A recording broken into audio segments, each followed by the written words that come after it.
Hi there, and welcome to ReinardSynth episode number 22. Oh man, samplers.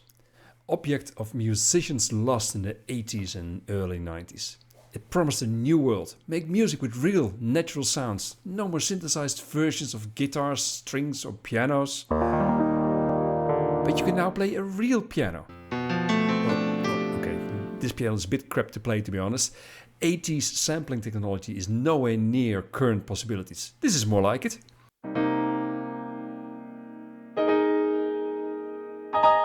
But this episode is not about piano sampling.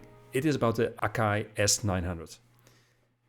The last couple of years I managed to get my hand on a couple of iconic or uncommon samplers that need some TLC. We have a 16-bit Dynacord sampler with a broken power supply, an Akai S3000 XL sampler with a blown hard disk fuse, an Akai S1000 also with a broken power supply and a non-functioning LCD backlight, an Akai S900 in a solid state, and I also have a Roland S10 with a complete set of library discs to clean up. But as the title of this episode already mentioned, I will focus now on the Akai S900. The other ones I will deal with in future episodes. The Akai S900 came out in 1986 and took the market by storm. Finally, an affordable professional sampler, heavily used for drums and for sampling loops. Technically, it was rather limited by current standards: 12-bit sampling, 8-voice polyphony, 750 kilobytes of sampling memory for a maximum of 32 different samples, and a double-density 3.5-inch floppy disk drive. It colors the samples it makes, and that is exactly why it's still loved today. And also it's easy to use, I must say. It's all good. But what is wrong with this one? Basically it's working, but the racky ears are missing, the knobs are gone, the stereo volume potentiometer is broken off, the backlight of the LCD is broken, lots of other stuff. It needs some cleaning. So stay put. I will, this time slowly, explain the steps I took to resurrect this S900. And this is how it looks at the end. Whoa. When I got this S900, there was also a very interesting and unusual expansion port installed. But more on it later. So, let's go.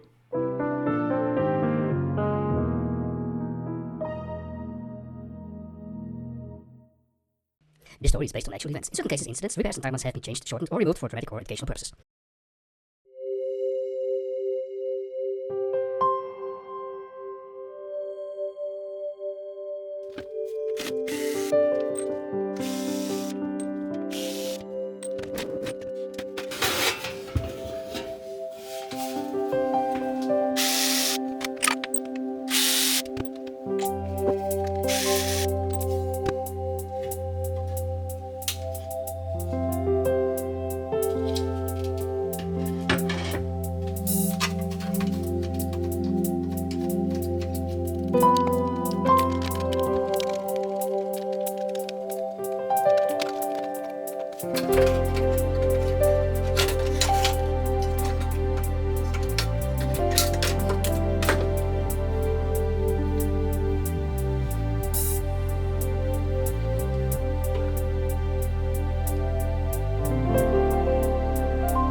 50. Yeah, will do.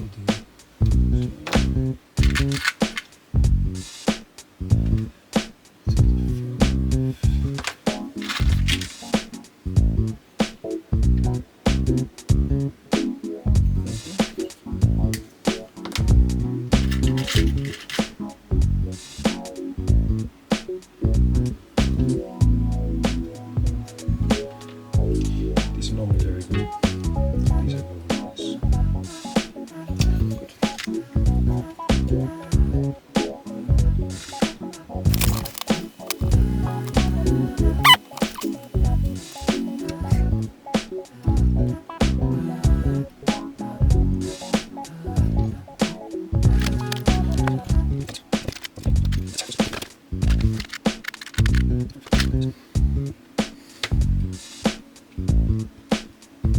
Small ones.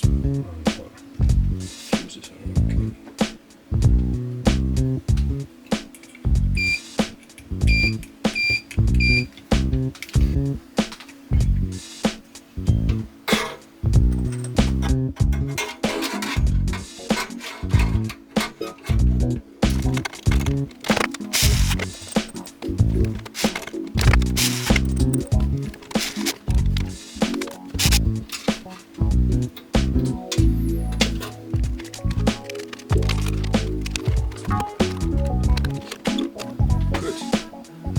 This room.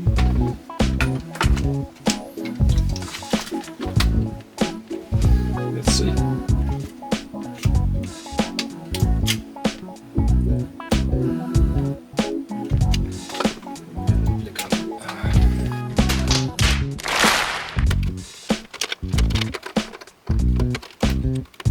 Okay.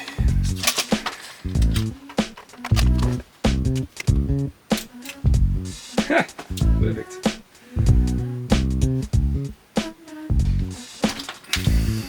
Test successful. Let's continue.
let's solve this.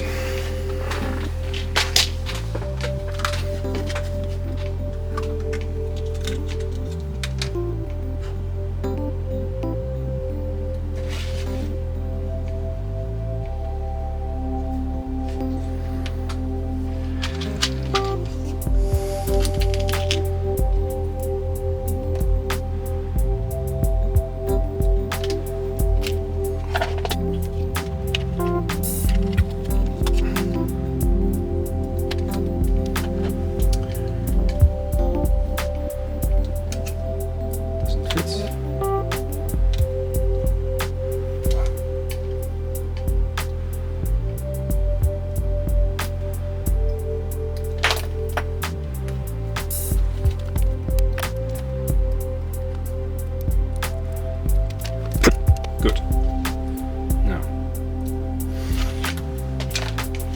careful. Let's see this only once.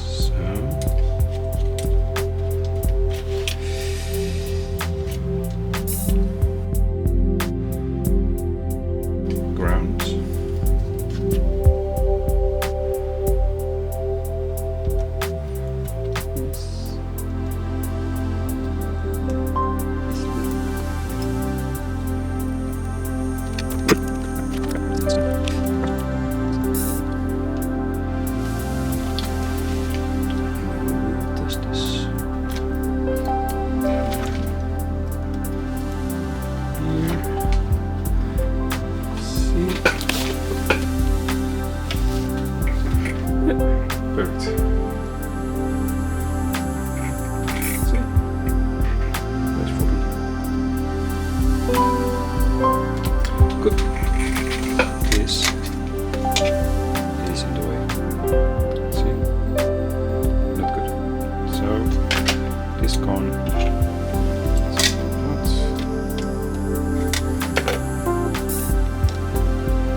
Doesn't fit.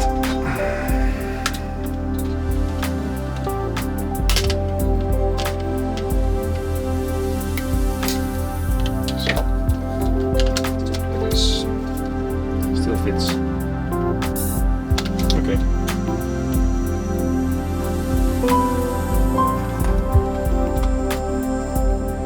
Not okay.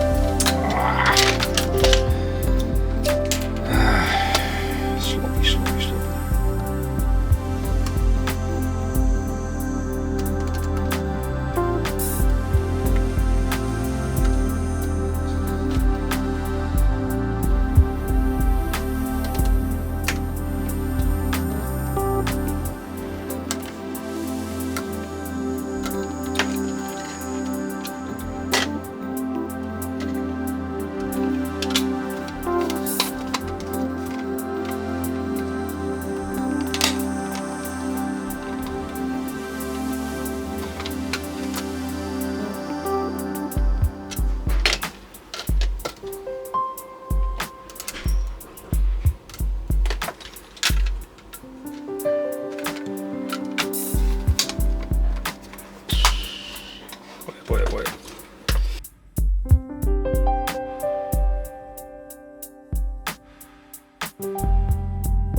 Now, about this interesting interface board.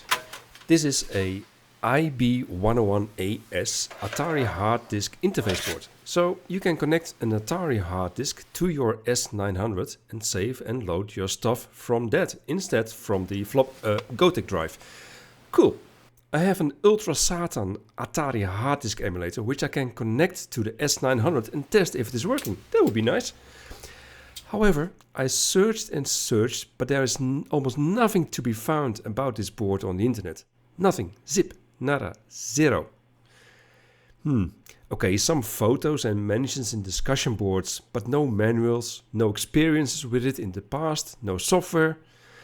I did find some experiences with the very similar IB105 for the Akai S950. That gave me some pointers on how Akai would have implemented it for the S900. Note that the IB105 is a completely different board and does not share anything with the IB101 for the S900. Okay, the things I did find are, it is released in 1988, and it needs Akai S900 OS 3.1 or 3.0 to work. That's it. I did not find any confirmation that it works with Akai OS version 4. Also, when I looked at the contents of the Akai OS version 4 image file, I could not find any hint at it having support for the IB101. Based on how it works on the S950, I expected some hints in the disk menu. And looking at the location in the image file where the disk menu can be found, nothing says to me it supports volumes on an external hard disk, nor does it provide a format function for that. Anyhows, I did want to try to see if it works, and I first had to clean it up a bit and double check if all connections and PCB traces are okay. Also, someone put some bodge wires on the board which I had to correct first. Now, I put in a 60 megabyte SD card, because apparently the S900 cannot handle more than 65 megabytes, so why would the S900? Put it in and nope, nothing recognized. No hard disk related menu appears. I had to give it up. I strongly suspect that Akai moved the IB101 support from version 4. So, does anyone have a disk image of S900 OS version 3 lying around? Anyone? Bueller? Bueller?